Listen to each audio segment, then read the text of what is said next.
All right. Hi, everybody. My name is Z. I'm the Executive Director of Soul Strategies. Just before we get into our Kickstart fundraising webinar here, I just want to give everybody an overview, just a little bit about who we are, what we do, and why this is important. So Soul Strategies, we started almost a year ago. And we seek to aim to work with candidates that are left-leaning candidates that are looking to make change in the government. So we work with primarily Democratic candidates, but we do also sometimes work with independent candidates.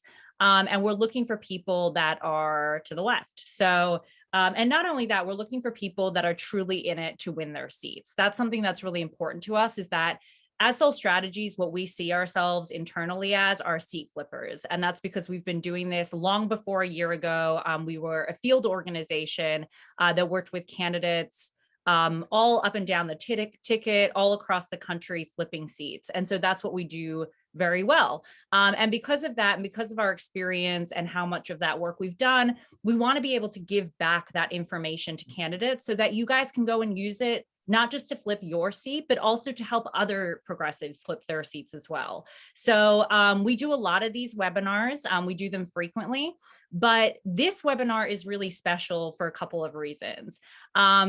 First of all, because every single progressive candidate in this country, every single candidate in general in this country, absolutely has to fundraise to make their campaign viable. It is just a non-negotiable. It's not like a mailer, like, yeah, you can do it or you cannot do it, right? With fundraising, it just has to be done. So it's something that's really important to master. The second reason why this is so special and important is because once a year, we offer a really special program called the Kickstart Fundraising Cohort. We only offer it once a year and it's exclusive.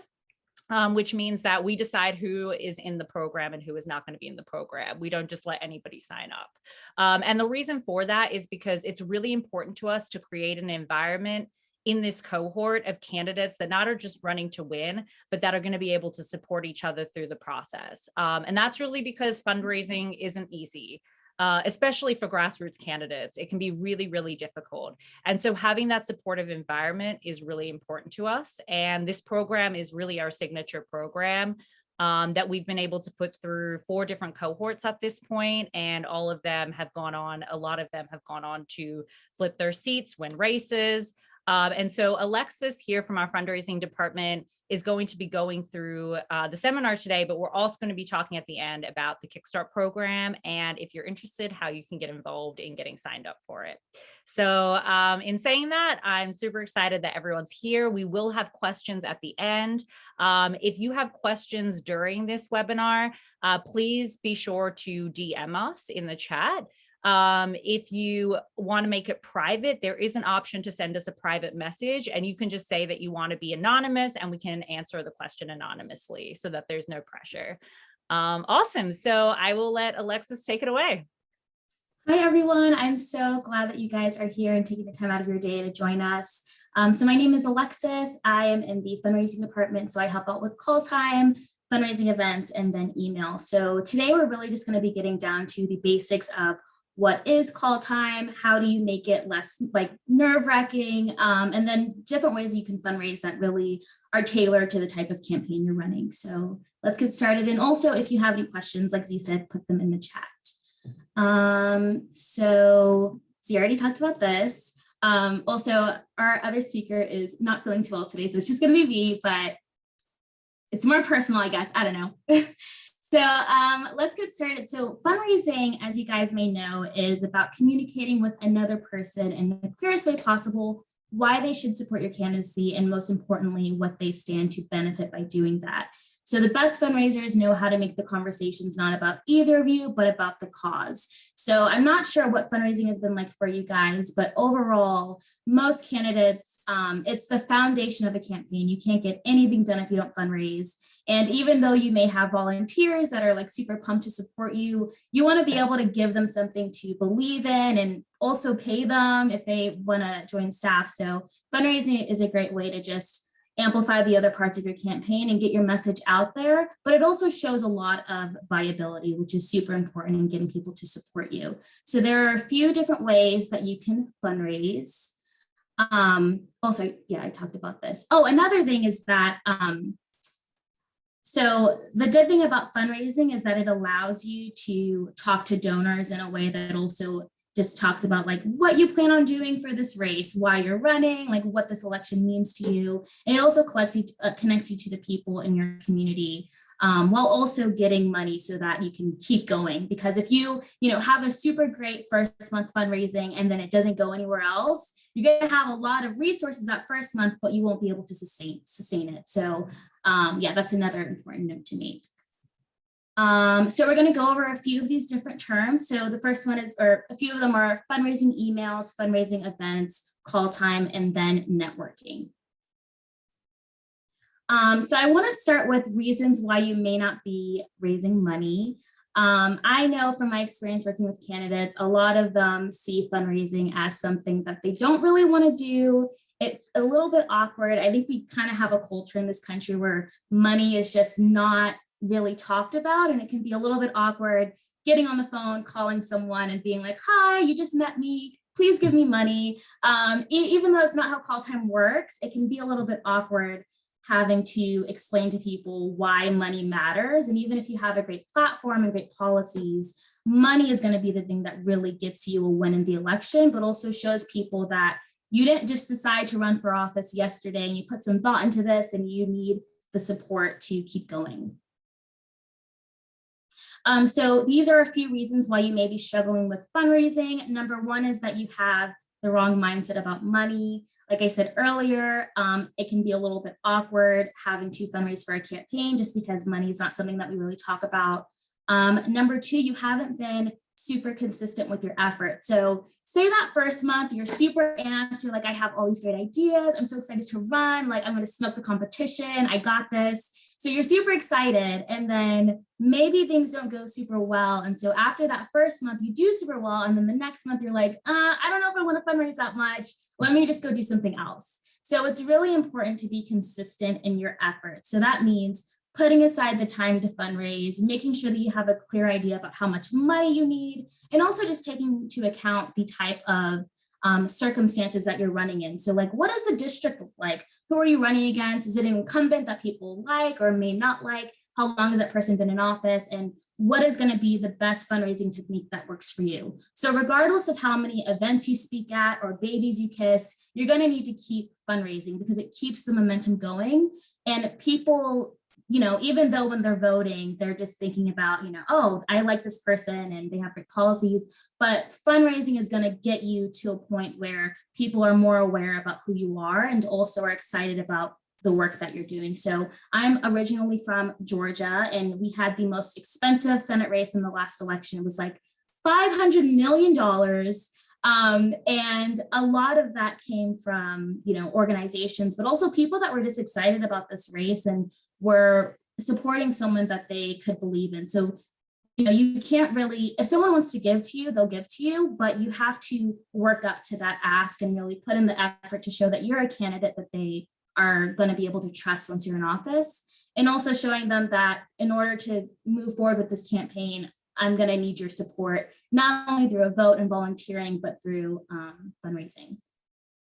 So number three, you haven't adapted to current fundraising shifts. So let's say that you have been doing a ton of fundraising events. They're super fun. You've been talking to people and, you've been able to fundraise that way, but you haven't been doing call time. Even though call time does take a lot of time out of the day and it involves you always talking to people, it is one of the easiest ways to fundraise. And I'll get to that in a little bit, but just make sure that you aren't just sticking with one thing. Like, it's great if you're just doing emails, but you need to make sure that you're doing fundraising in as many different ways as possible, because you don't want to drain this one type of fundraising tactic and then you're not really putting the same effort into other things. And it can be really easy to be like, these fundraising events are really fun, I like getting dressed up and going out and meeting people, but you're not doing call time. It can just make it a little bit uneven, and you want to make sure that you're putting consistent effort into each method of fundraising so that you're getting the most money possible.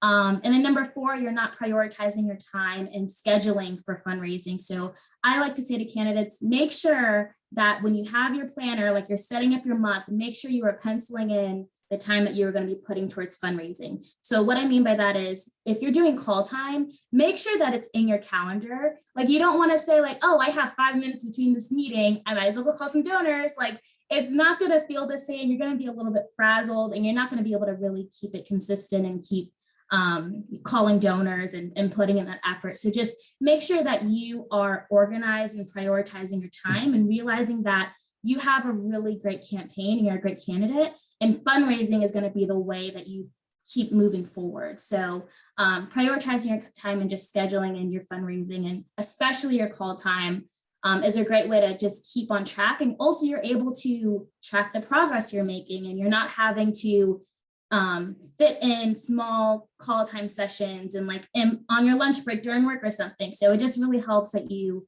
are consistent with your time and recognizing that this is a really important aspect of the race. And even though it may feel uncomfortable at the beginning, it is something that does get easier, and it just helps if you're planning that out ahead of time.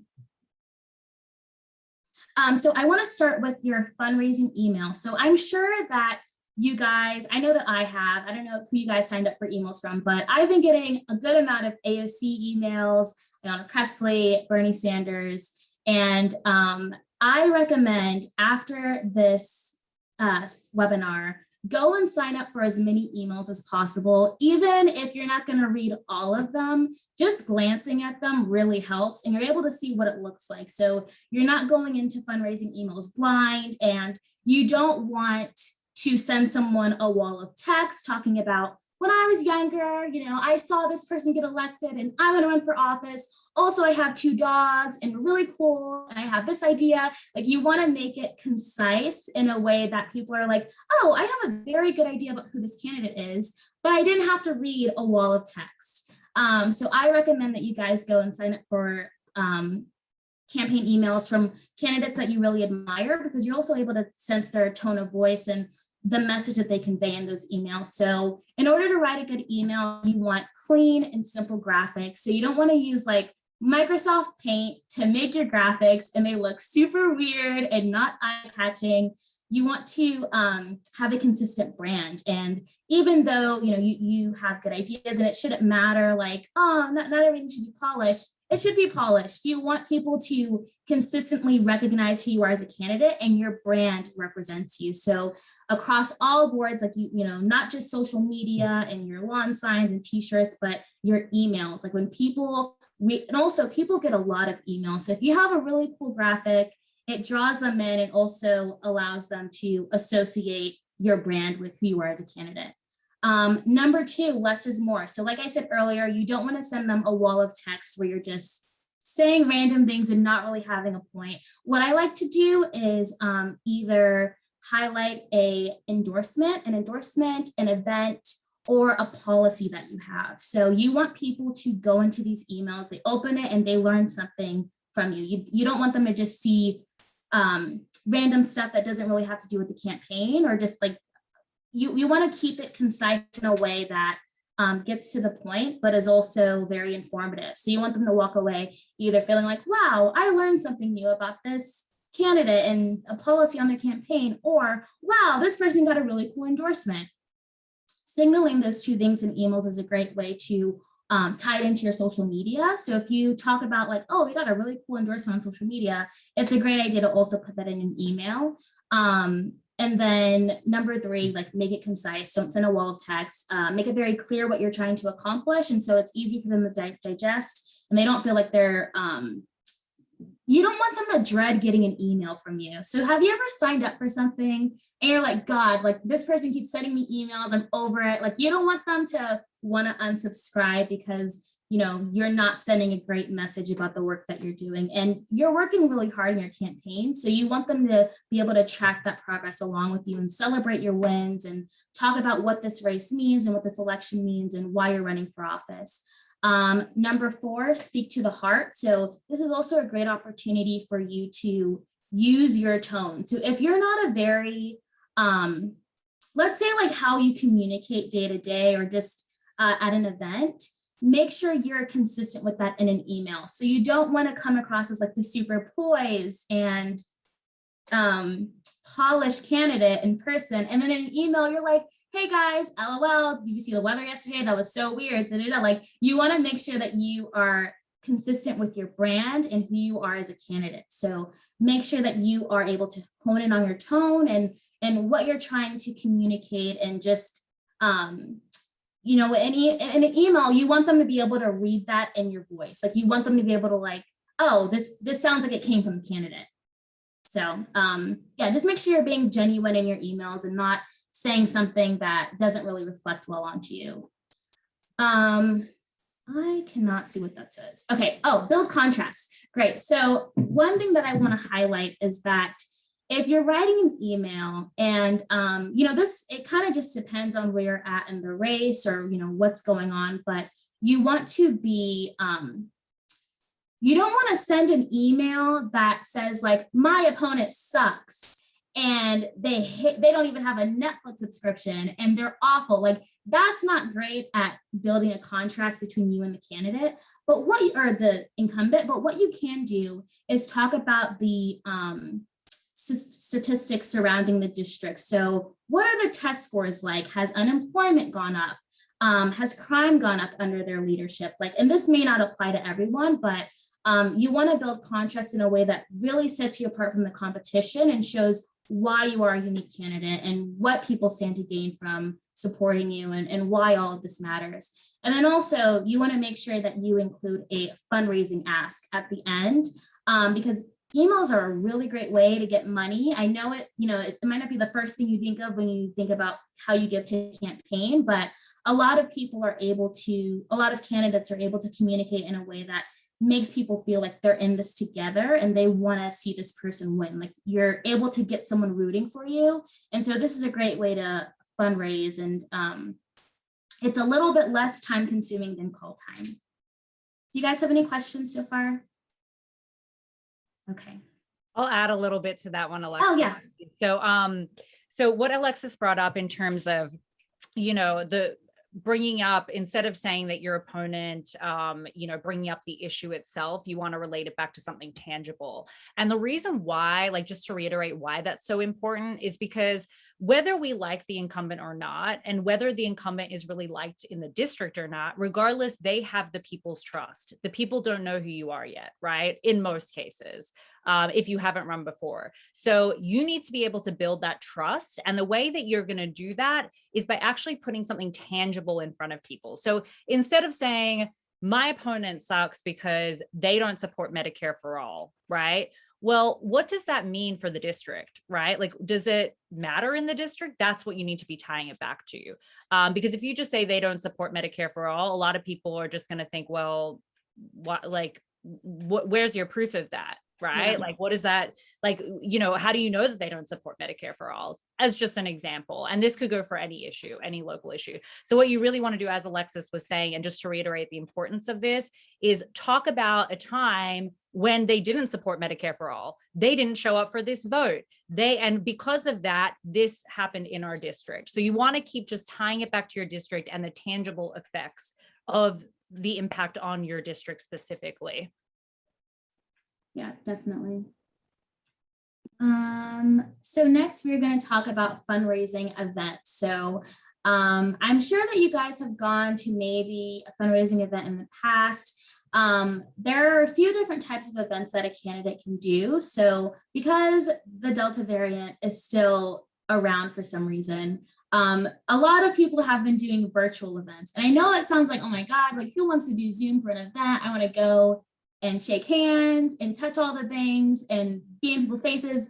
But virtual events are a great way to be like aware of COVID and safe, but also talk to people that are interested in financially investing in your campaign. And fundraising is essentially getting an investment from someone for the long term, and they're going to get a return on that investment when you're in office. So in-person events are great, but as things, as a lockdown might happen, I don't know. It's good to start thinking about how you would take that concept and make it into a virtual form. And also what's a good point is that when you do virtual events, you can have a way bigger crowd because they're not going to be in one space. You can have people across the country that may have been donating to your campaign that are interested in learning about you, but may not be able to make it to an in-person event. So a great way to do an event would be a meet and greet. So I recently had a candidate do a meet and greet at a local business, and it went super well. But I want to emphasize that doing it at local businesses in the community looks great from an optics point of view, but also you're putting that money back into the community, and those local businesses definitely need support because COVID is still going on, but also they're a little bit easier to work with. So I can't speak for every local business, but usually they tend to be really open to drawing in that bigger crowd and getting more promotion about their business. And you're also just showing that you are investing back into the community and that you're prioritizing the community. So having a meet and greet at like a local pizza place compared to like Pizza Hut, even though Pizza Hut is, I'm not going to say they're trash, but a local business tends to have better pizza. So it just looks better to make sure that you are using the local businesses as much as possible, because it's usually close by in the community and it's a place that people are already going to be at. So it's great to utilize those venues. So you should have 3 important goals at a event. So 1, you want to be networking. So that means meeting as many people as possible. And we'll talk about networking a little bit more later, but you want to network at this event and talk to as many people, because these might be people that have been supporting you for a while, or these are people that just so happen to be at this event and like they're not super aware about who you are while you're running. So this is a great opportunity to practice your elevator pitch and really connect with people at a place where they're likely to feel comfortable. And then these events allow you to expand your reach and also connect directly with your constituents. So something that I've received a lot just in feedback from candidates is that when they host events, they're like, oh, I've never talked, like people will come and they'll be like, I've never talked to someone that has run for office before.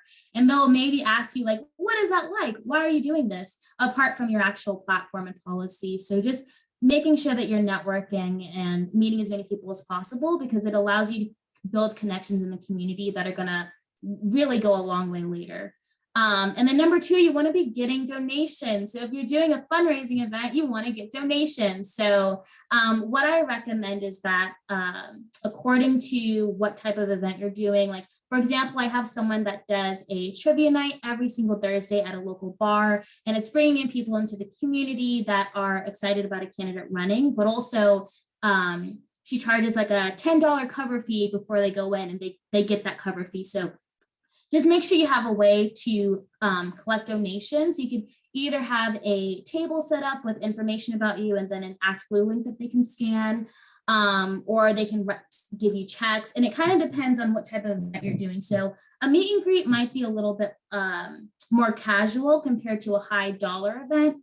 So usually high dollar donors, they will host an event at their house or at a higher end venue in the area, and they'll be bringing in their network of rich friends that want to invest in your campaign. So I recommend building an RSVP list ahead of time so that you're able to collect that data and call those people and thank them for giving to your campaign, but also reach out to them in the future if you would like for them to give you more money. It also helps that you're sending out thank you cards, because it shows that you care and you appreciate their donation, and you do, but also you just want to make sure that that event isn't the last time they hear from you or see you. So do you have anything to add? One thing, so for some folks, you might be thinking right now, well, what do I do if I can't get people to an event, right? Like that's usually a concern for newer candidates. And my suggestion for that would be to network with people in your community that are powerful, right? So local church leaders, people that run local organizations that help people in your community. A lot of these folks have got they might not have deep pockets, but they have deep connections in the community. And that will really help get people to your event. So if your first question is, I just don't know anyone, how am I going to get people there? That's going to be your first order of business, is setting up meetings with these folks and talking to them about how it can help them. Because ultimately, this isn't about you, right? Like, or it shouldn't be. If you're running for office, you're doing it because you really care about your community. You're running for office because you want to see change happen in your community. So the people that you should be talking to initially are those people that are affected and that have networks to other people that are affected. And so if you can convince them that way, that's going to be a really good way to get people to your event. Mm-hmm.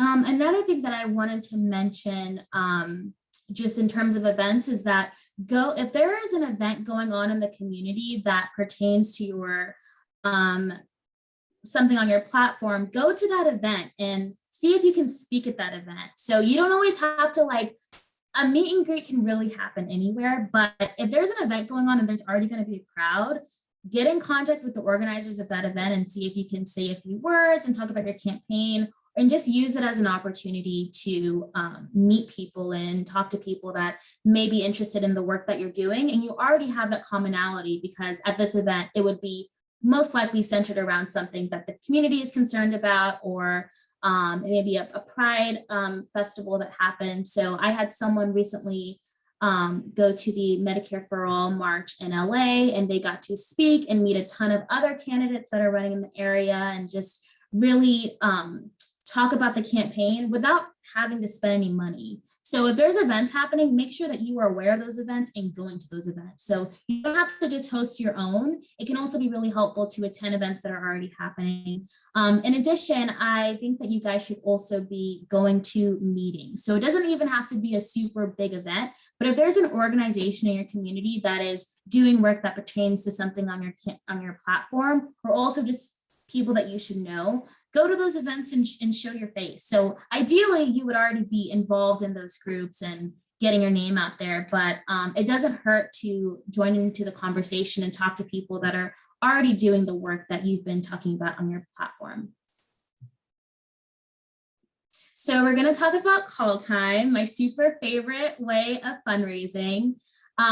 So call time is a great way. Okay, so call time is great for a few different reasons. One, it really doesn't involve you going anywhere or like spending any money. Now you can get a dialer, which helps kind of move things along a little bit faster, but call time involves you sitting down for uninterrupted hours every single day, including the weekends, and talking to donors through a data set. So what's really helpful about this is that you're not only going to be getting donations, but this is a great opportunity for you to get used to people saying no to you and people not being super nice. Politics is not it's not always friendly. So this is a good opportunity for you to get comfortable talking about your platform, talking about why you're running for office. You're going to have 1 million people asking you, why are you doing this? Are you crazy? Just kidding. They're not going to say that, but they are going to ask you why you're running for office and why they should support you over your opponent. And it's very important for you to build those skills to concisely talk about, this is why I want to do this. This is my ideas for this seat, and this is why I care about my community, and just a lot of the things that involve you being able to eloquently formulate your ideas and talk to people that may not be super warm. And call time, I've been hung up on more times than I can count. So call time helps you build a thick skin, and you need a thick skin to move forward in politics. So you're going to be talking directly to voters and donors to build personal connections. So what Soul Strategies does is that we usually have candidates open the conversation with, what are some of the issues that you feel are impacting your community? What are some issues you care about? And the reason this is effective is because it puts the ball in their court, and it gives you a direct answer about what you have to tie back to your campaign. So if someone says, I'm super concerned about the earth, we're all going to be underwater in a few years, you can say, wow, I'm also concerned about that. This is my plan to attack climate change. This is what I want to invest in. And it helps build a personal connection so that people feel like they know not only about who you are as a candidate, but also what you plan to do and why this election matters and what even got you involved in this race in the first place. So good fundraising proves viability, which turns into volunteers and votes. So I really emphasize candidates designate their time towards call time. It's one of it's time consuming, but it is the easiest way because you don't have to worry about going to an event or hosting an event or sending an email or something. You're really just sitting down and talking to people. And by the time you do go to an event, you're going to be super comfortable talking about your campaign and your platform and why this work matters. So call time is exactly what it sounds like. You're just calling people for a designated set of time and you're doing it every single day, excluding like holidays. But yeah, it's something that I've experienced a lot of candidates feeling anxiety over, and I totally get it. If you've phone banked in the past, it's a little bit similar to that, but the stakes are a little bit higher because you're asking for money.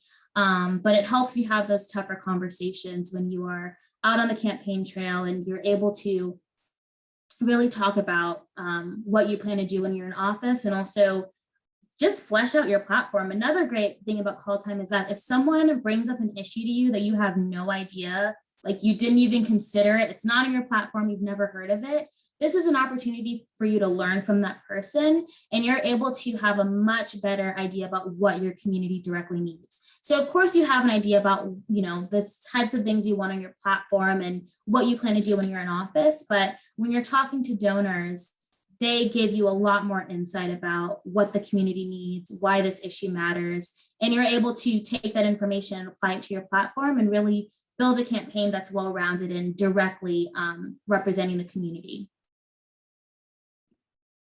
And just to add to that as well, so a lot of the candidates that we work with, they ask, what ultimately makes somebody make a donation, right? Because sometimes we have a candidate get on the phone and they feel like, damn, I had such a great conversation with that person and they didn't donate, right? Like, why didn't they donate?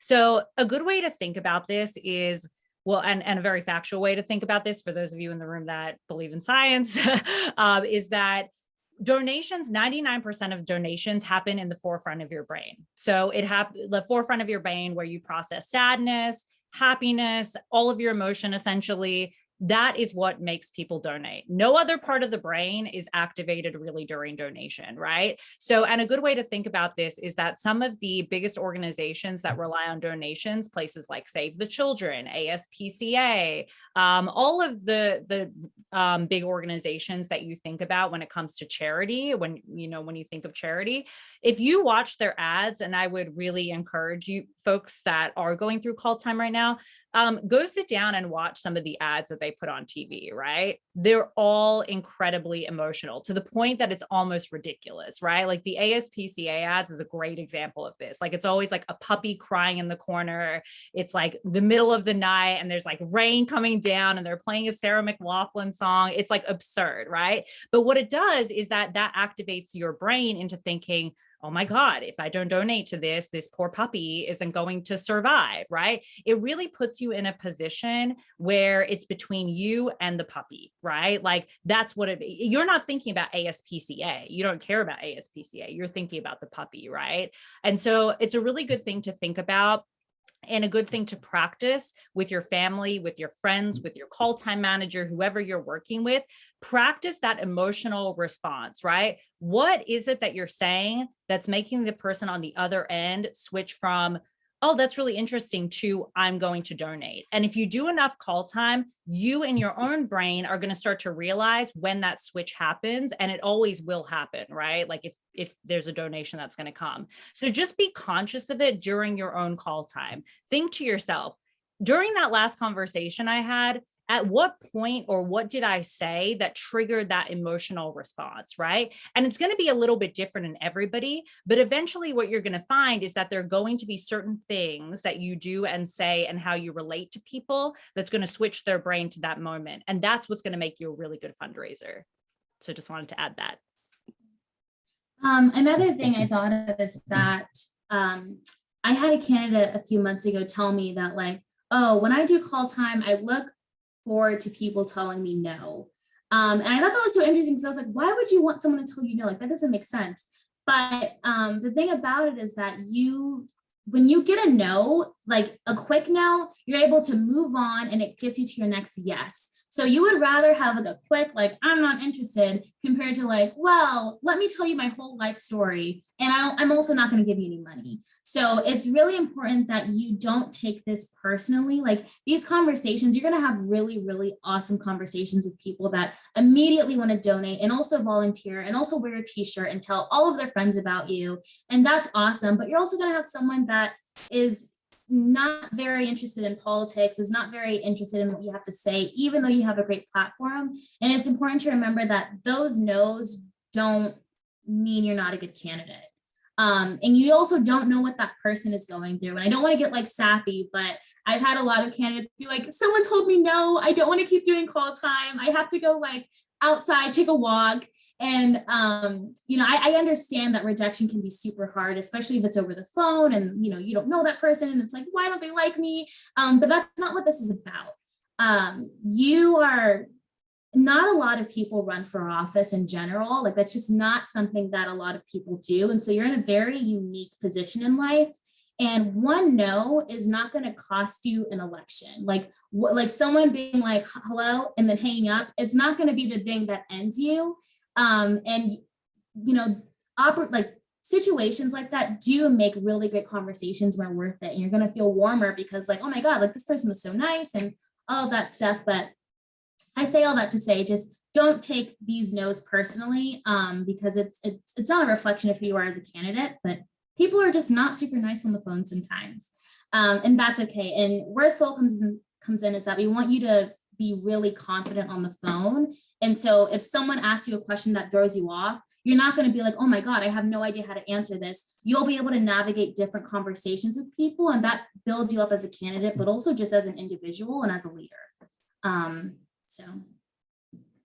So call time is pretty much the first thing that someone does when they run for office in terms of fundraising. So it can be a little bit harder to like throw an event if you don't have any money, or if you feel like, I don't really have the funds to do another way of fundraising right now. Like call time builds the base so that you can do, I don't want to say the cooler stuff, but you're able to do a lot more in the campaign. So when you start with call time and you're consistent with that time, you build a stronger foundation so that you can go off and go to an event and maybe not do call time that day and it doesn't completely put you in a pit.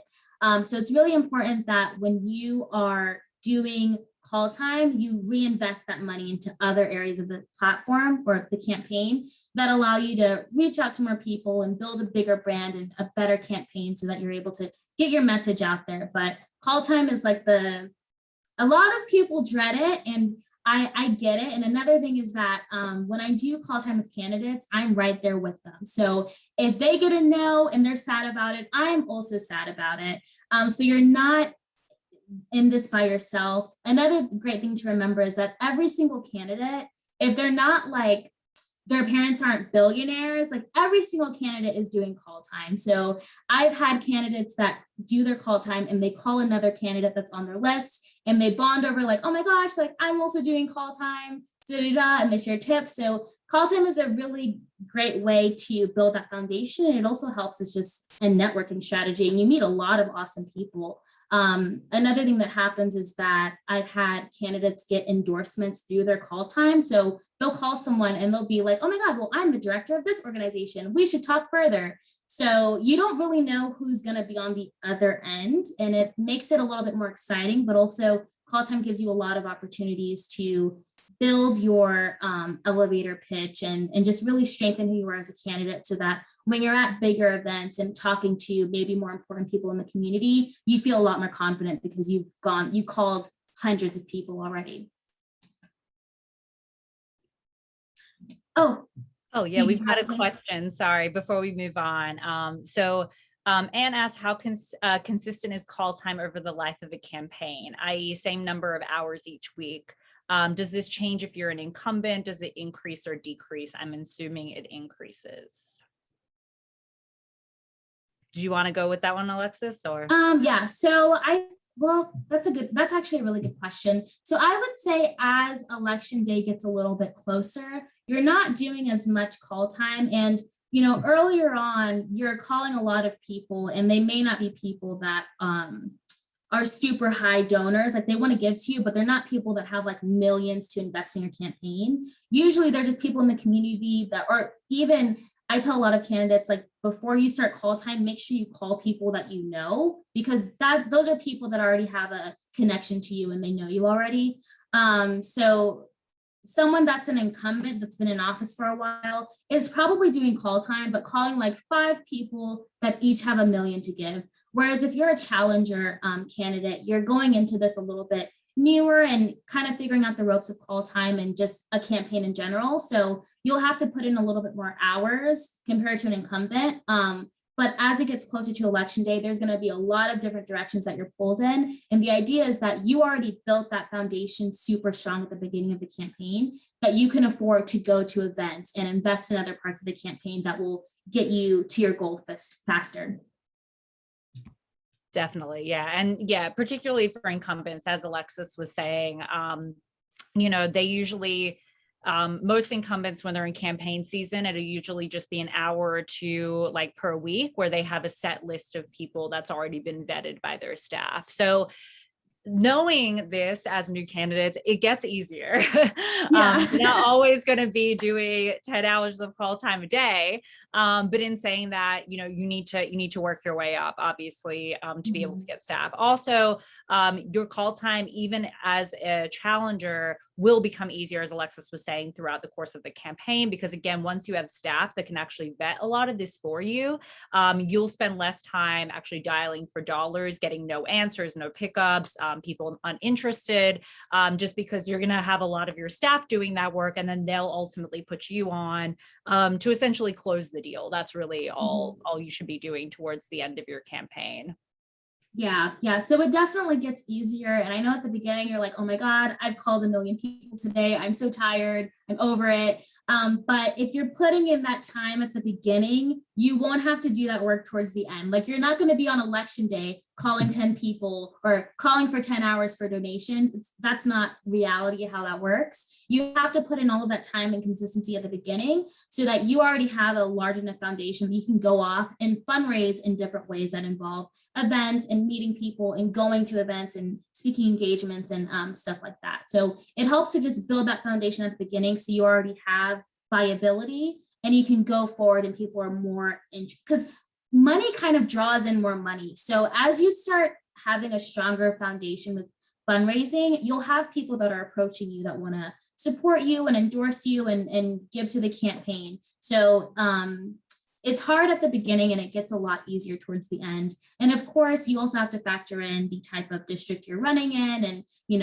what election you're running in, stuff like that, and, what the incumbent is doing. But usually challengers do have to put in a little bit more time with call time, but overall it gets much easier as you get closer to the election. And the more time you put in at the beginning, the less you'll have to spend doing call time towards the end. And you'll be talking to higher quality donors that are already invested in you and have likely heard of you already.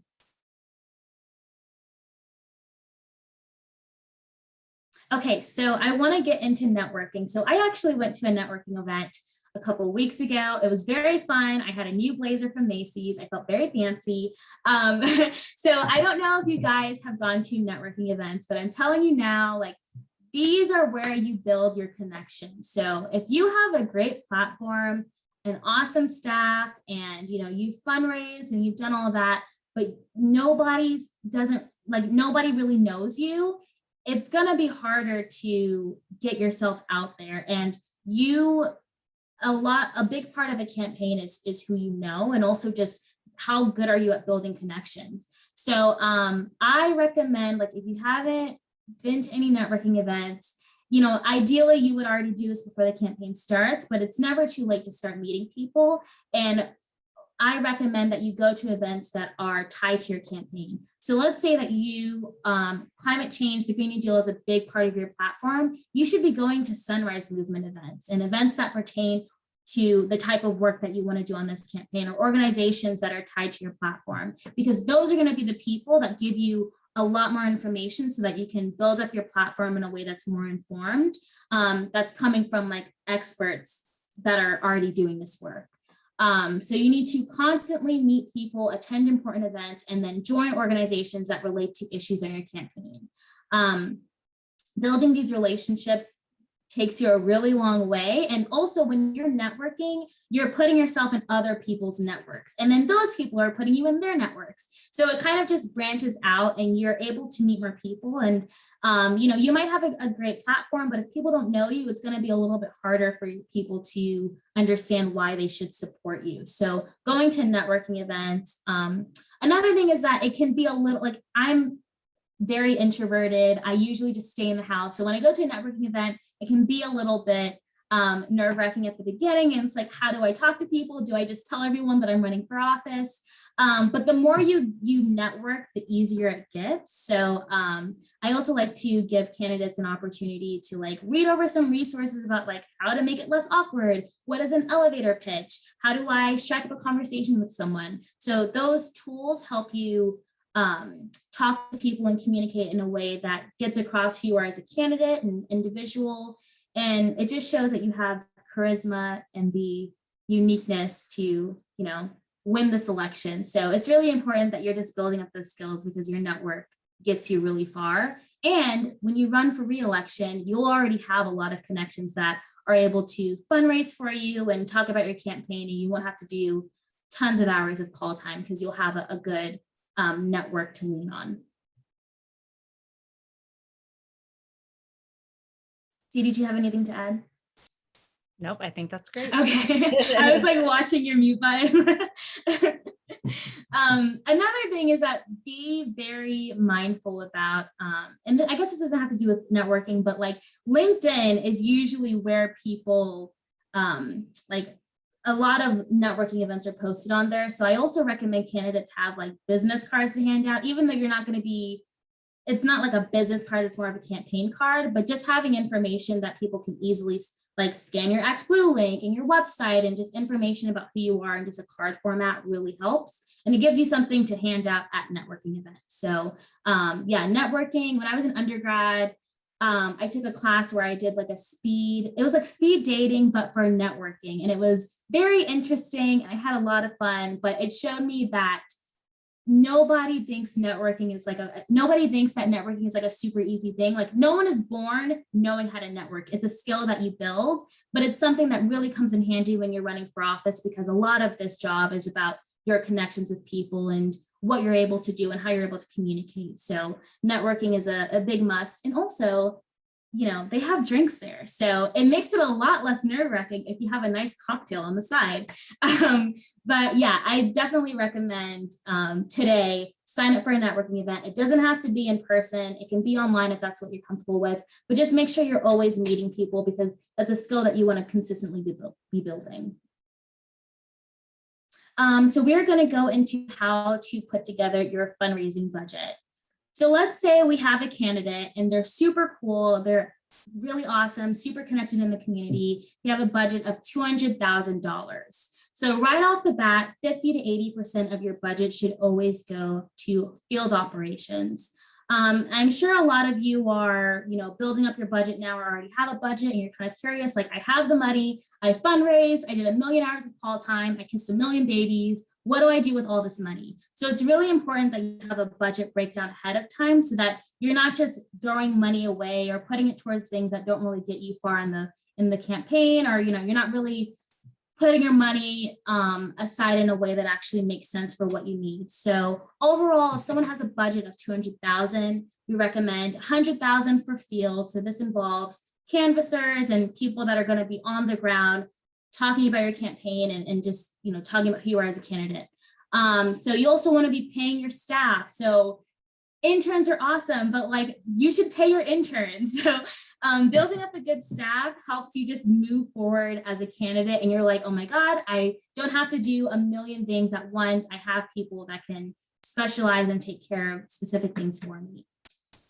You also want to make sure that you're putting aside things for digital. So as social media continues to grow, your digital presence really matters. I know that I follow a ton of candidates on social media, and it's a great way to get information about the candidate without having to go to having to meet them in person. So just make sure that you have a clean digital presence that, informs people about who you are as a candidate, and also hire people that know exactly what they're doing and can make you if you're not super talented at social media, you don't want to be running your own social media platform. So it's really important that you delegate that work out to other people on the campaign.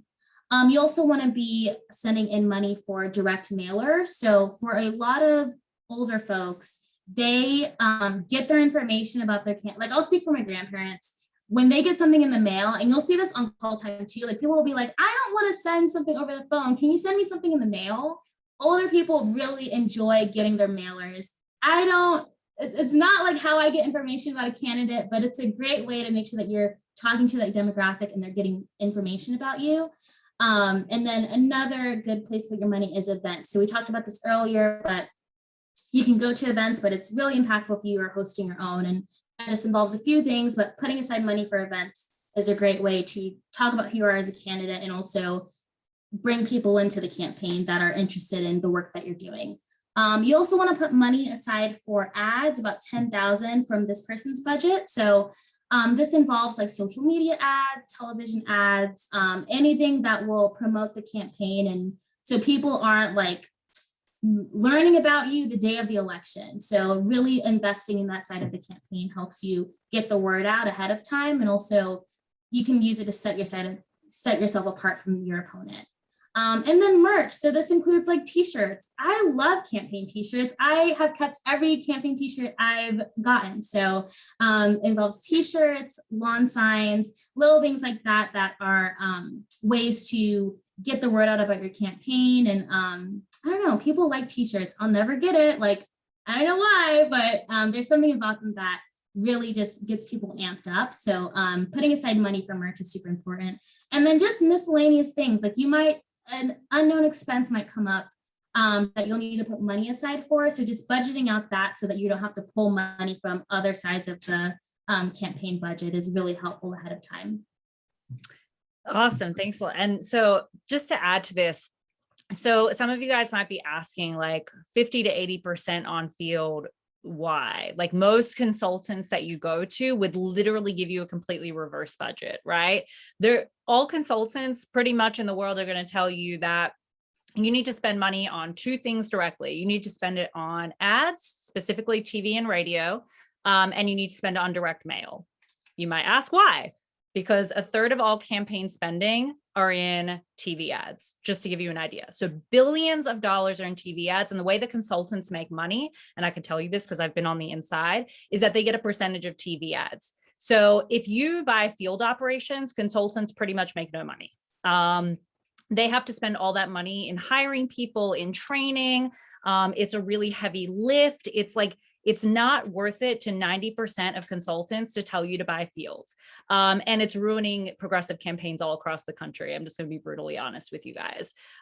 Because, ultimately these consultants, they want to make their money as fast as they can. And then they want to go retire in Florida for a year and sit on the beach and then come back and do the same thing over and over again. We don't play that game because again, we're in this to flip seats across the country and to help progressives win. So that's the reason why you need to spend 50 to 80% of your budget on field operations, because there should only be two things that you're looking at your budget as a perspective from. You need either it needs to buy you votes or it needs to give you money so that it buys you more votes, right? So if anything in your budget is not doing those two things, you need to take it out of your budget. That's the first piece of advice. The reason why we say field first and foremost is because of conversion rates. So if you look at each of these things broken down by conversion rate, and there's a ton of articles out here and they all vary, somewhat, but the numbers are all pretty similar. For field, a face-to-face conversation with the voter is about a 70% conversion rate, which means that they are 7 times more likely to go to the polls if they have a good face-to-face interaction, either with you as the candidate, a staffer, or a canvasser, which is like a surrogate of your campaign, right? 70%, that's really high. Digital is about 10% if they see an ad. Direct mail is a whopping 1 to 3%. So, and that's amongst people that are 55 and older. So it's a very, very, very low conversion rate. TV ads, they can't test the conversion rate. And the reason why is because they're not targeted enough. So we can't even test the conversion rate, which is the reason why people shouldn't be buying them, particularly if they're running in local races, because you don't even know if the person that TV ad is getting in front of is even in your district and can vote for you. So essentially it's really money down the drain. But field works all the time, because again, you have such a high conversion rate. So that's why you want to spend 50 to 80% of your budget on it, because it's going to be worthwhile for you in the end. The other thing is obviously this 50 to 80%, it ranges, because if you're in a more rural district, you're going to have to do things like buy ads, because you're not going to be able to knock every door in the district. It's just not possible. So there are definitely variations to this based on where you're running. If you're running in rural Virginia in a city council race, probably not a great idea to spend 50% on your budget on field, but you would probably spend that on something like phone banking and other direct voter contact. But yeah, definitely, if you guys have questions around the budget, definitely let us know. We do have a question in the chat. Can you define the 100K for field? Is this your print cost for canvassing paid field? If a campaign has that, I see that we are breaking out direct mail from field. Where is text banking in the budget? That's a very good question. So this is just, we sort of just threw this together as like a very loose budget for a city council in New York City campaign, because the matching funds program allows candidates to raise a 9-to-1 match, which means that most city council candidates end up with a budget of about $200,000. And being that they're in New York City, again, it's a lot easier to hit doors. So we would spend about $100,000 on field. But yes, in terms of the cost behind field, so there's a lot of cost behind it, and we can definitely go into that. And if any of you guys are interested in looking at breakdowns in your specific districts, we can definitely do that. But yes, a large part of that goes towards print costs for your flyers. A lot of that goes towards paying the actual Canvas staff, gas costs, overhead costs, all of that. So field is very expensive. It's definitely not cheap. But again, because the conversion rate is so high, it's really, really worth doing. And breaking out mail. Yeah, so text banking is one of those things that, I mean, they don't really have conversion rates available yet. They say it's like, I've seen somewhere where they said it was like 5 to 7% in one study that they did. So it's still fairly low, but that's something that we usually only do text banking as a part of a field package. So usually it's, we lump that into field. Direct mail is something separate because it's not direct voter contact. So that's usually why we put that separately. And I think that's all the parts of that question. Does anybody else have questions on budgeting before we move on?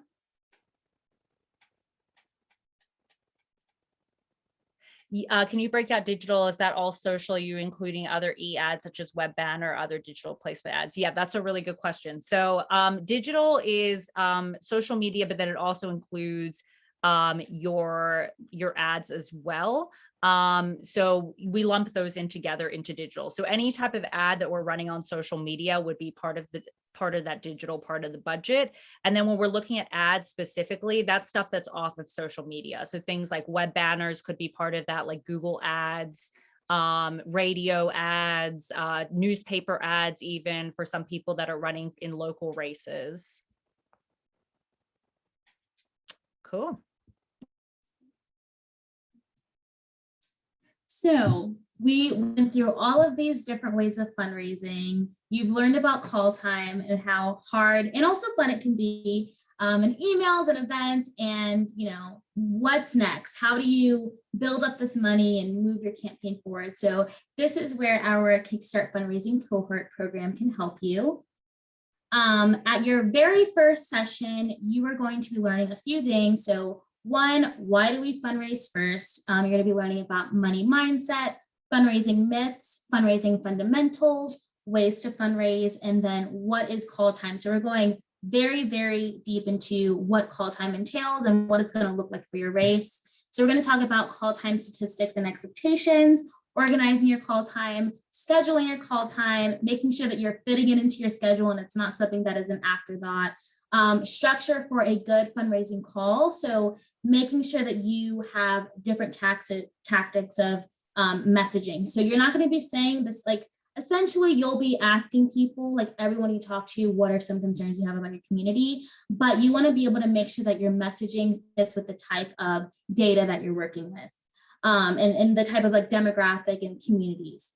And so you're also going to be getting some call time tips. So how to make a hard ask, and what do you do after someone says no, but they're still interested, and different ways to go through the call so that it's very clear and you're always holding the reins of the call. Like you're always in the driver's seat, because I've had some candidates that, they're doing super awesome, call time's going well, and then someone calls them and they completely derail the conversation. And they talk about how much they hate Trump and also like what their granddaughter's doing that day. And it gets away from them. So we're also teaching you how to make sure that you keep things on track and these calls go by smoothly, and you're able to strengthen the skills you need to communicate to a donor and also get an actual donation at the end of the call. And we're also going to begin to craft your story and your pitch. So I'm sure every single one of you has a reason as to why you decided to run for office, what the moment was, why this race matters to you, what you want to do when you're in office. But, you want to have a very concise story and pitch to someone so that they are able to take away from that conversation who you are, why you're running for office, and why they should give to you. And then we're also going to set some fundraising goals so that we keep you on track and you're able to go through this smoothly in a way that's hitting all of those goals without getting off course. Oh, and sorry, Alexis, I just want to answer this. Oh, and we're up to questions, so this is a good time. Anne asked, what is the conversion on other e-ads? I'm not sold on those social I can see. I'm really questioning other digital ads. We are too, in short. So ads that are not on Facebook, that are not being run on Facebook or on Instagram, there's no way for us to see the conversion, because with Instagram and Facebook, we get the conversion rates because we see an actual click. So somebody has to take an action, which then tells us what the conversion rate is. With other ads, there is none, because again, it's like a TV ad.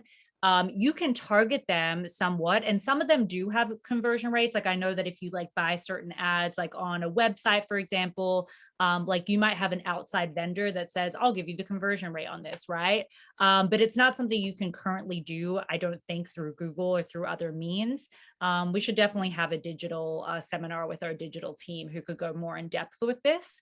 But it is one of those things that there isn't really like hard and fast conversions on e-ads. So really the whole goal with any type of social media ad or any type of online ad is that you want to be able to see the conversion. So if it doesn't show you the conversion, we usually suggest just not to do it at all, because if you can't see the impact that it's having, I mean, you can't make informed decisions whether to keep going and to buy more or to not do it. So essentially, it's always better to invest the money in something that you can get the direct answer back, especially in elections. So there's definitely a reason why businesses, like, it doesn't matter as much, right? But in an election, we want to consistently be polling and seeing how we're doing. And so we want to be picking things that we can do where we'll actually be able to see that return.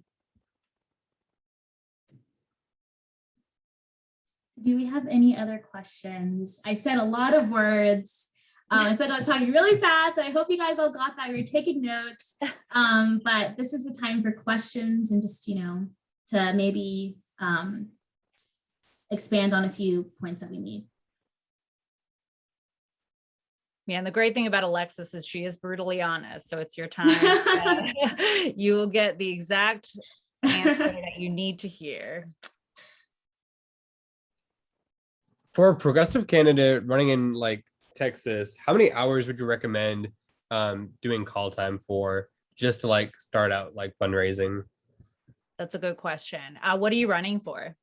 I'm actually the campaign manager. Charles is actually working, but he's running for Congress in Texas's 18th congressional district. So if you're running for Congress, and has he ever held a seat before? No, he's a public school administrator right now. Gotcha. So the answer really then is not going to be an answer that most want to hear, but about 10 to 12 hours a day. A day? Okay. At least initially. And that shouldn't be all on his own either. He needs to have, really does need to have a call time manager with him, because to stay on track for that many hours every day is just really, really difficult on their own, for anybody. I mean, even for an incumbent, that would be difficult. So it's really important to have people in the room. My suggestion, if anybody wants to see a documentary around a new candidate running for office, that took out a pretty long-term incumbent and actually flipped the seat blue, there's a documentary on Vice about Katie Hill's campaign. And she's a really great example. I know, regardless of the scandal afterwards, right? But she was a really fantastic first-time candidate. And the way that she was able to leverage herself by using call time, that documentary really, really shows that. And really, it's a little scary because it is like 4 people in a room for like 12 hours a day doing call time, but she raised over $8 million in her primary. And a lot of that was on call time, not all of it, but a lot of it was on call time. So if you just look up Katie Hill Vice, I think that the documentary is called She's Running. But it's just a really, really good sort of sneak peek inside of what a really top-notch campaign should look like for a new time candidate. And then for those like 12 to 10 to 12 hours, how many calls should we be making every hour? That's a really good question. So ultimately, the goal is that your candidate should be on the phone with as many people as possible, right? So really, as staff, if you guys are with him, helping him, the goal should be to make sure that you guys are just dialing. And then whenever you guys, essentially your job should be to warm up that person for Charles or whoever the candidate is to then close the deal, right? Okay. So in terms of how many calls per hour, that's really hard to say because it's going to depend on what your answer rate is. But ultimately, he should really be on the phone with at least 4 or 5 people an hour, closing donations, right? And that's only really going to happen if you can have the volume, right? Because that's really what it's about. I know Alexis does a lot of one-on-one call time with our candidates. And Alexis, you can tell me if I'm wrong here, but I highly doubt many people are getting 4 or 5 people on the phone per hour. Yeah. So the thing about call time, is that, these are people that you have probably not talked to before. I've had candidates that sometimes get a list and it's like, oh, like, my coworker's on this list or something. But usually these are people that you are catching at any time of day. And so they could be doing something else or, maybe not in the mood to talk right now. So it's really important that when you are doing call time and you have someone on the phone, you don't waste that time. Like you want to get right to the point, make it very clear why you're calling them, and then also close the deal. So you don't want them to get away with, like, if they say that they're not interested in donating, like at this moment, that's fine, but make sure you follow up and say, okay, well, I totally get it. Can I send you some more information about my campaign? And then follow up with them in a week. Yeah, always. So unless someone is like saying like insane things to you and like it's just wild, like you don't want to follow up with that person. But usually if someone does get you, if you do get someone on the phone and you guys are talking and they say no, it's usually not that they're not interested, it's just that they can't do it right now for some reason. And it's totally great for you to follow up with them in the future and just circle back to that conversation. I recommend taking notes during calls so that you're able to remember like important information, like, oh my God, like how did your grandson's soccer game go? Stuff like that. And they'll be like, wow, you remember that? That's so nice. So just making sure that you have a personable approach to this, because you do want them to invest in your campaign, but you don't want them to feel like an ATM. Yeah, totally. Absolutely. Jason, I see that you've got your hand out. Hey, good to see you. Thank you for everything. So call time. I know I've got to do it, but it's also kind of my nemesis. Yes. I have, and part of the reason this is what I wanted to talk about is, okay, so I work full time. I mean, I've got teenagers and when I hear 12 hours a day, I'm like, that's not happening. That might happen one day a week.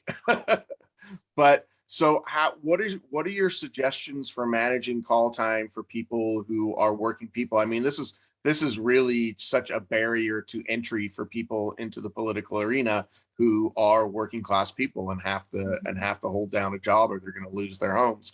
So what are your suggestions around that? That's a really good point, and absolutely true, because it is a barrier to entry for a lot of people. And so there are a couple of ways that you can ultimately cut back on call time. A couple of the ways that you can cut back, I mean, ultimately, there's no real way that you can cut back in terms of like the percentage of time that you're calling. So for example, like if you're working full time, you're going to have to come home from work at 5, 6 o'clock, whatever time you come home. And you're going to have to call from 6 o'clock to 9 o'clock, because that's when you can call, right? And you're going to have to do that every day. And you're going to have 2 full days on the weekend. So like 10 to 12-hour days every Saturday, every Sunday. It is definitely going to be exhausting. Like that's definitely part of it. But that's really what it's going to take. And then hopefully from there, you can also be launching out your digital programs, so your email programs, your social media programs with a little bit of the money that you do have, to really start to ramp it up. In multiple different areas. So what Alexis was talking about is you can't just have one thing, right? Like you can't just be doing call time, and you can't just be doing emails, and you can't just be doing social media. It has to be a combination of all of those things at once for a perfect storm, right? So if you can't do 12 hours a day, right, and you're running for Congress or for a seat, there's a couple of options. Either one, starting out at a more local level seat, because if you can start at a more local level seat, you can then grow out your network locally, which makes it easier, because then when you are running for a bigger seat, you already have a relationship as a city council person, for example, with other city councilors who might be independently wealthy and be like, oh, we know Jason, we're in City Hall with Jason, right? Like we're going to donate to him, or whoever it is, right? So that's one option, is to start out locally. And then again, the second option is it's going to be exhausting, but doing it after work. And then obviously having your email programs and all those other things going. But ultimately, you're going to know if you can raise the money or not, usually within about 4 months. 4 months is usually the sweet spot, because anything before that is a little bit too early to make determinations on how well you're doing, because the first month of call time, no one really makes jack shit, to be perfectly honest. I mean, it's just no one does, because you don't have a network yet. So it's like you're going to have to just accept that the first few months are going to be a little bit slow. But by the time you get to the second month, the third month, the fourth month, you're really going to have a good idea of what your capacity is and what you're able to bring in financially. So if work is really something like, if somebody here has 10 kids that are under the age of 5, and you want to run for a seat, again, my suggestion is run locally first, because it's going to make your life so much easier when you go back and you do make a federal run. Or, you know, if you decide to even do a run, like, let's just say that if you run for city council and you want to then run for the state senate, or, you know, take a step up that way, that's also a really good option as well.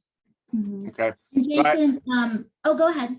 Okay, no, go ahead and follow up, and I do have some other thoughts that I want to out there. Yeah, so I've worked with candidates that have like entire lives, and they work, and they have kids and pets, and like they're in a PhD program. Like, I'm glad that you recognize that, like, you know, politics does tend to cater towards people that, you know, have the advantage of just not working and just running for office full time, and this is all they do. But that's not the reality for a lot of Americans. And so it's really good that people are even getting the representation of seeing working class folks and people with families and lives running for office. And it just makes it a lot more of a approachable goal for people.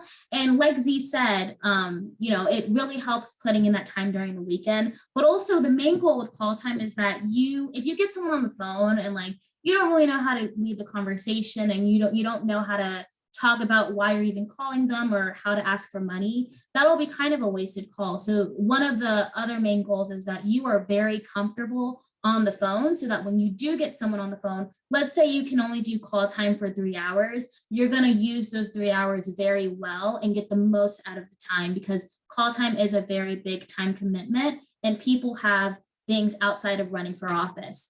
At the same time, we want to make sure that your messaging is super precise and clean, and that you're very comfortable talking to people, and that you're not on the phone for 3 hours and just not really feeling like you got anything out of it. So, in addition to setting aside time when you can, and, really putting in a lot of work on the weekends, we also make sure that your messaging is really good, so that when someone is on the phone with you, they walk away wanting to volunteer and give and support you and really see this through. Z also made a really good point about starting off locally. And that kind of ties back into networking that I was referring to earlier, is that when you're able to build a network, it makes running for office a million times easier. And you'll still have to do call time, but you will have a network of people that are well connected with organizations that can give you money and people that can give you money. So you'll already, if someone runs for office and they don't really have that network built up, they're going to have to really look for events to go to and people that will be willing to host a fundraiser for you. Whereas if you start locally, you already have a really good network that is willing to pour money in before you even start call time, or people that will be like, oh my God, like you should run for a federal seat, people that will want you to go to a higher level of political office. So it really helps if you start off local and build that network, because it makes call time and just really every single part of a campaign much easier, because you have people to rely on that are willing to invest time and money and energy into getting you that win. Okay. So I actually think I did really well in the last election. I got 35,000 votes and I did no call time at all. And I only raised about $50,000. So I'm looking at my call time for this run really starting sort of September 1st when my kids go back to school, because then I'll have a whole lot more time than I have in the summer. So that's good to know about that 4-month window of like, okay, how's this really going to go? And I also got a phone burner speed dialer that is, I would suggest any candidate. I went from doing maybe 20 calls an hour to burning through 500 calls in a day, which, I would have never been able to do. And it allows you to do an automatic voicemail drop. And so that's really nice and tight there also. So I definitely suggest getting an automated phone, the phone burner itself, it's called phone burner, is really, really good. It's got a lot of options and their customer service is really good. But the other thing I wanted to say is, so the call lists that we get, people from all over the country. And so I have to talk to people often, and I'm pretty comfortable on the phone. Here's why I'm calling you out of my district and out of my state. So how much, I guess I want to say, how do we work on convincing people who are not in our district, not in our state, that they should be supporting our campaign? What's the best avenue for that? Because there aren't a whole lot of numbers on those call lists that are either in my state, like tons from California, tons from New York, tons from Illinois, Texas, but I'm in Washington state and it's really limited. So how do you suggest approaching people out of state? That's a really, really great question. Also, I love that you plugged in Phone Burner. I love Phone Burner. They're not sponsoring me. I really recommend it to every candidate. They're a super great platform. It makes call time way easier. But to answer your question, that is going to be the reality for a lot of candidates. Like, maybe they're running in an area that like not a lot of people have given, they don't have a giving history, and it's just going to be harder to reach out to donors that way. In order to convince someone across the country to vote for you, you just have to be a strong candidate and have a really good platform. And it's not about you or the person, it's about the issue. And that was mentioned earlier in the webinar, but really making sure that you're able to communicate that I'm running for office and this issue isn't just about my race, it's about moving our country forward, and really appealing to the type of person you're talking to. So if you call someone in New York, you're in Washington, and you call someone in New York and they are a Green New Deal supporter and they support Sunrise Movement, you have that information, and now you can go into that call making sure to amplify your climate change policy and talk about issues that are going to pertain to what they care about. It also helps to just kind of do some research ahead of time. Like if you're calling in a specific area, kind of knowing what's going on in that area and how to appeal to those folks really helps. But overall, That's a good question, because you're not, and it doesn't make sense to just call people in your state. And I know that even for my parents, they give to people across the country, not because they're going to be directly impacted by their policy, but because they see someone that is going to do right by the people they're representing. And that's really what this is about. So being able to communicate why you're a good candidate, but also what you're going to do and how that will move the policy that they care about forward is a really important skill to develop. All right, thank you. Awesome. Does anybody else have any questions? We'll just wait a couple more seconds if anybody wants to jump in. Again, if you guys have questions that you would like to have answered privately, then please just send us a direct message. And so before everybody leaves as well, we just want to once again just reiterate how awesome it is that we're bringing back our Kickstart program. So again, we have a limit on how many people we allow into our program. And the reason why is because we want to make it personal. We want you guys to have connections with other candidates, but we also want to have enough time to make it personal. So we only have 15 spots available. Most of them are already taken, or a lot of them are taken. So we are offering an early bird special to anybody that is in this seminar today. So if you email us and you just say code Kickstart, then we'll give you guys a $500 coupon off, which is really amazing. Because the program is more than worth the money. We're in the next few days, we're going to have some of our past folks talking about it on our social media and just sharing their experience. But if you are a new candidate that has never run for office before, this program is really for you. It really, really is. I don't know, honestly, how people do this without support. Support is just the number one thing that you need when you're coming into this. And again, Alexis was talking a little bit about the program.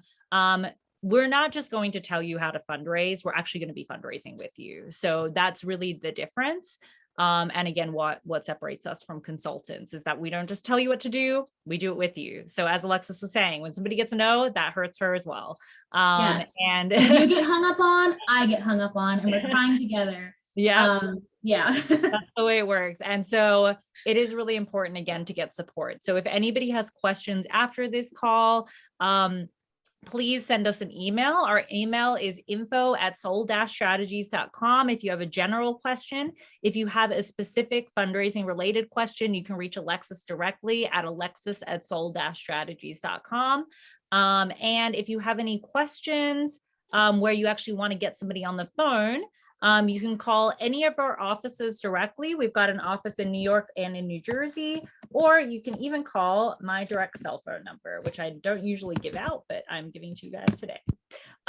So if nobody else has questions, again, thank you guys so much for your informative questions. Like, this was really helpful. It's so helpful when people come on here and they open up about their struggles, because that helps other people too. And as an organization, that's what we're aiming to do. We're aiming to help people to get over this hump so that more working class candidates can get into office. So thank you guys. And I hope everybody has an awesome night. Thanks so much, guys. Thanks for coming.